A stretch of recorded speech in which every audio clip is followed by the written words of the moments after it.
East while the Yankees continue to just go the distance. And you get a home run. And you get a home run. Plus, my Carolina cam is the same as New England cam. Full strength and full steam ahead. We're on to SportsCenter. SportsCenter AM. We're just going to play through it. We're going to find a way. And we're not going to go away so easy. I'm going back to my room, drink some wine, and sleep very well tonight. So let's not get it twisted. I'll have what he's having.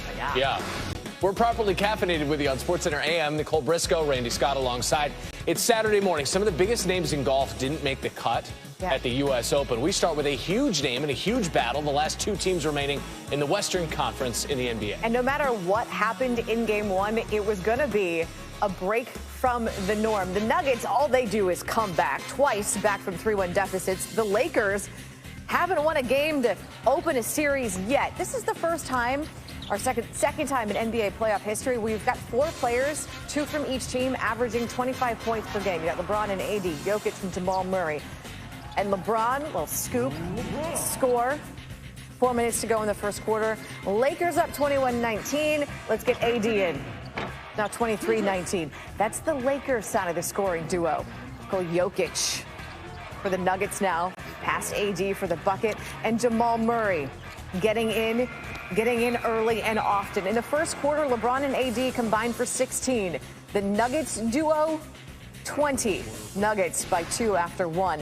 8 minutes to play in the first half. Lakers up 9. Jokic mishandles that ball. That's a turnover. Transition, Caruso, ball mamba to LeBron, throwing it down. LeBron said it took us a quarter to figure them out. Not that they're entirely figured out. It's still early in the series. Lakers were by 11. Then an offensive foul for Jokic. That's his third.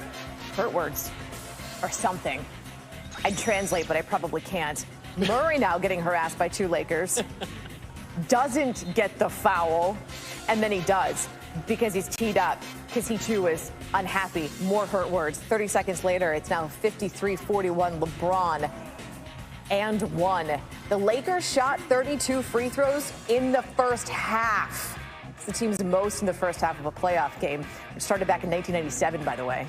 They only shot 42% in that quarter, but they went to the foul line 24 times in one quarter.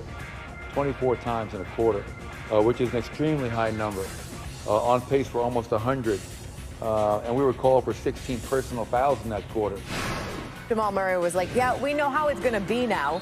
Lakers push the pace in the third, 3:30 to go, up 17. Murray the miss. Watch AD to Kentavious Caldwell-Pope. KCP 18 points.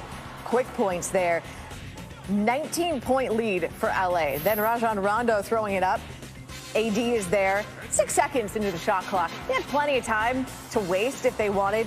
Didn't take advantage of that. Lakers were up by 20. AD had 37 points and 10 rebounds. Rondo 9 assists, so he's now ahead of Michael Jordan all time for assists. The Lakers had 33 assists in the game. That's the most for them this postseason.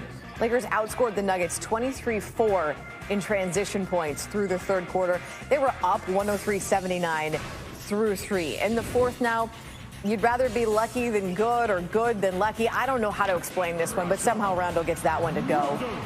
7 points in 22 minutes. Lakers win game 1, 126-114. I don't know. I just have a feeling, Randolph, that the Lakers may be playing with a bit of a bone to pick, perhaps. A bone, perhaps a chip right here. Here's how the star of an eliminated team in the Eastern Conference had an impact on the Western Conference Finals. Giannis Antetokounmpo won his second straight MVP award Friday, and that served as more motivation for LeBron James. There were 101 total votes here. Giannis got 85 first-place votes. LeBron got the other 16. So it wasn't that LeBron lost this award, it was how he lost. Pissed me off. That's my true answer. It pissed me off because out of 101 votes, I got 16 first place votes. That's what pissed me off more than anything. Not saying that the winner wasn't deserving of the MVP, but that pissed me off. And I finished second a lot in my career. Either from a championship and now 4 times as the MVP. It's just a weird thing sometimes that I don't know how much we are really watching the game of basketball, or are we just in the narration mode, the narrative. Narrator's voice. Giannis had the best PER in NBA history, and the Bucks had the best record in the regular season in the entire league. It's important to remember, though, this award was based on the games before the season stopped. Yeah, back it is in March. important to remember. Well, here now a look at what LeBron and Giannis' numbers look like. At that point, yeah, Bucks, best record in the league. LeBron, though, was pacing the league in assists. Giannis had the edge in scoring and rebounding, and for the entire season, the PER, as we say, the highest in NBA history. Next hour on SportsCenter, though, LeBron's former coach is going to join us with what he makes of King James's case for MVP instead of the Greek Freak. So there was a 4.54 earthquake in Southern California, and it actually had nothing to do with the amount of home runs hit in California. Cody Bellinger, Dodgers and Rockies, 2-run shot. His 11th of the season. That's his first since August the 30th. All right, I got Mookie Betts, same game, because they're teammates. And there goes Betts, deep and gone to left. Betts, his 16th home run of the season. That leads the senior circuit over there in the National League. All of Betts' home runs have come off of right-handed pitchers this season. Hold on. I have Gavin Lux, also for the Dodgers, also a teammate of Mookie Betts. Weird. And Bellinger. That's weird how that works. I'm not even questioning that. Like, not even for a half a second. 453 feet of a home run. Whoa. The Dodgers won 15-6. Was that ever in question? What about the swinging Friars? I want to take the next two if I could. I'm going to be greedy for a skosh. It's Manny Machado. He goes down and gets that.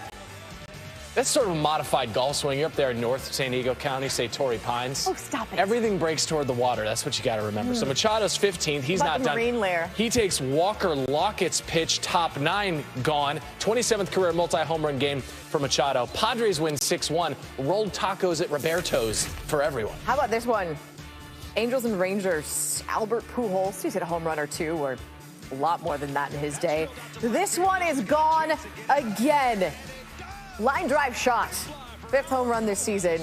661. So he's ahead of Willie Mays for 5th place of Major League Baseball's home run list. Because there's 662. Just double them up. 662. 662 and almost 2,100 RBI. Pujols is in the top 5 in baseball history. Oh, by the way, his career WAR, wins above replacement, is the best among active players. Kind of a big deal. Pujols is just one of 6 in baseball history to hit 200 homers with multiple teams, because remember, he hit 446 of his 662 with the Cardinals. All right, here are your marching orders today in the form of a Saturday slate. College football giving us number 1 Clemson taking on the Citadel, 4 Eastern, ACC Network. Number 7 Notre Dame plays South Florida for just the 2nd time in school history. And at 7:30 on ABC, the first AP ranked game of the season comes number 17 Miami, number 18 Louisville. Game 3 Eastern Conference Finals in the bubble, 8:30 on ESPN. Miami leads 2-0, a 16-0 series record when going up 2-0 all time. UFC Fight Night's main card starts at 8 on ESPN Plus. Headline top 5 welterweights, Colby Covington and Tyrone Woodley. The co-main event features Donald Cowboy Cerrone and Nico Price. And Stanley Cup Final Game 1, Lightning Stars tonight. Tampa Bay favored to win, even though Dallas won both meetings during the regular season. The Saturday slate is not going to include Tiger Woods at the U.S. Open. Why fairways in green remain